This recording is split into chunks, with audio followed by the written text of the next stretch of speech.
If you feel like you've been trying to learn piano for a while, but you don't feel good at it, you're definitely not alone. A lot of people think it means something is wrong with them or that they're just not cut out for this. But that's not what's going on. There are a few harsh truths about learning piano that most beginners never hear, and they quietly hold you back without you realizing it. So if you're watching this, you've probably already dipped your toe into piano. Maybe you tried a few tutorials or an app, or you ended up with those little kiddie songs that don't feel anything like the music you actually want to play. And after all of that, you still don't feel like you're making real progress. A lot of people take that feeling and assume it means they're the issue, like they're not talented enough or they're missing something everyone else seems to get. But that's not what's happening. So if you've ever felt like you're just not getting it, stay with me because these 3 harsh truths are going to make everything much clearer and get you moving in the right direction. If you're ready to turn this ship around and have a piano roadmap for beginners that actually works, comment Practice Planner below or grab it through the link in the description. It'll help you stay on track with your progress and get you started playing real songs fast. Truth number 1, you are taught one of the slowest ways to actually sound good. Most beginners start piano with a method that gives you way too much to manage at once. Let me show you what I mean. If you've ever opened a beginner book or watched an intro tutorial, you've probably seen something like this. You're reading 2 lines at once, tracking finger numbers, trying to coordinate both hands, and playing children's music. This is normal for kids. They have 10 to 15 years to grow into it. But as an adult, you don't want to wait a decade to play something you actually enjoy. You want to sound good this year, not in 2036. And this is where the approach I teach begins. The one designed for adults who want to play real music sooner without spending years fighting through traditional sheet music. Instead of playing Twinkle Twinkle Little Star, imagine starting with something like this.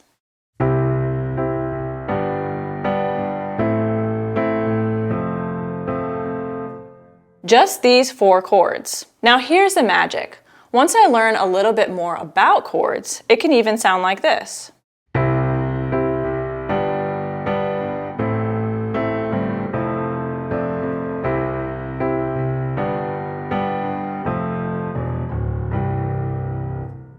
Okay, that already sounds like music. And what song was that?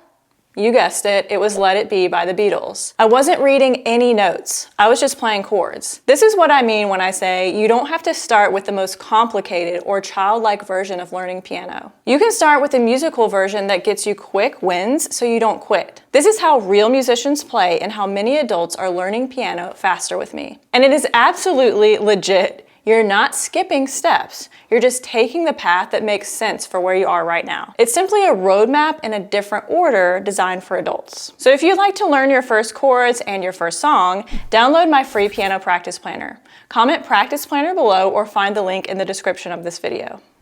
Truth number 2 is that most adults think they're practicing piano, but what they're actually doing is just sitting down and hoping for the best. This is what most adults are doing. Most adults walk up to the piano with 0 plan. They don't know what they're supposed to work on, what the goal of the day is, or even why they're practicing the thing they picked. They just open a tutorial, start copying the person on the screen, get stuck, go back 10 seconds, try it again, get stuck again, and after a while they drift into another song and repeat the entire cycle. It feels like practice because you're doing something, but nothing actually is improving. So trust me, I am not an athlete. I am not good at sports. But even I know athletes don't just show up and start playing full games every day to practice. If you watch basketball players train, they spend way more time working on individual movements than they do playing actual games. They'll repeat the same footwork over and over. They'll shoot from the same spot on the court until they can hit it without thinking. Why do they do that? That repetition is what makes it automatic later. Do you think Michael Jordan walked into the gym every day and said, all right, let's just mess around doing random stuff and hope I improve today? He had a structure and he worked on specific things with intention. So guess what? Piano works the same way. You don't get better by jumping into a random song and fighting your way through it. It just doesn't work like that. You're never going to sound good. A good piano practice session has structure. Not a rigid, overwhelming plan, just enough clarity to know what you're actually improving that day. Those tiny things add up quickly. I do have videos on how to build a good practice routine, but the biggest thing is, it's really hard to figure out what is the right thing to practice on your own as a beginner. Nobody becomes great at anything without some kind of direction. Even Jordan had coaches guiding him, helping him see what mattered and what didn't.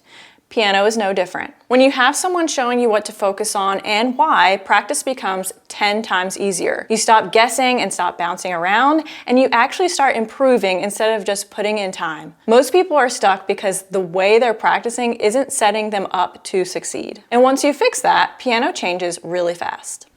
Truth number 3, your song choices are sabotaging your progress. And I don't mean you're picking bad songs. In fact, you're probably picking amazing songs. You hear River Flows in You or Tiny Dancer or something from a movie soundtrack and you think it's the perfect choice. So you do what everyone does. You type it into YouTube, find a tutorial, and start working on it. Then 10 minutes in, you realize it's harder than you thought.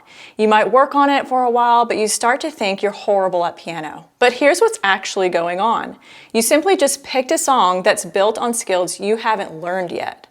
A lot of the songs adults are drawn to have sneaky layers into them. There could be tons of skills and topics they haven't learned yet, like syncopated rhythms, inversions, and more. So you're not just learning a song, you're trying to take on 10 skills at once inside one song with no preparation. On the other end, I see the opposite problem too. Some people stay stuck in kiddie songs forever. They're stuck in chopsticks and hot cross buns territory.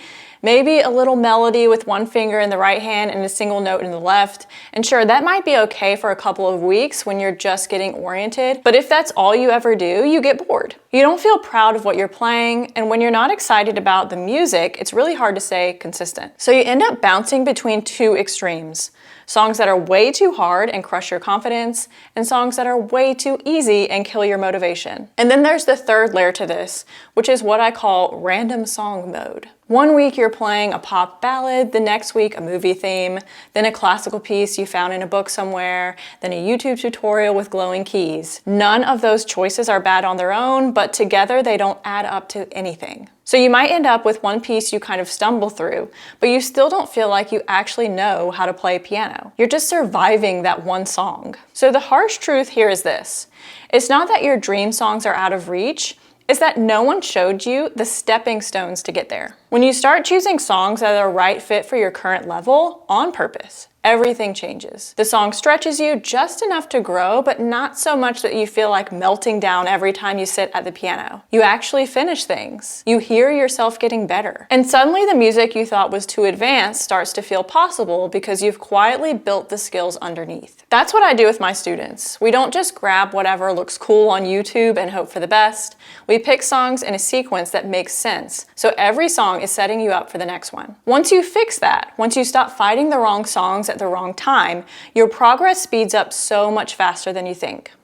So these are all of the reasons that beginner pianists really struggle with learning piano. If you've done any of these 3, don't worry, you're not alone at all. But you can turn this ship around. Let's get you on a new roadmap to learning the piano, one that has a better sequence and order to it. To take the first step, download my free piano practice planner that'll help you build a practice habit and learn your first 4 chords to play your very first song. Comment practice planner below or find the link in the description of this video.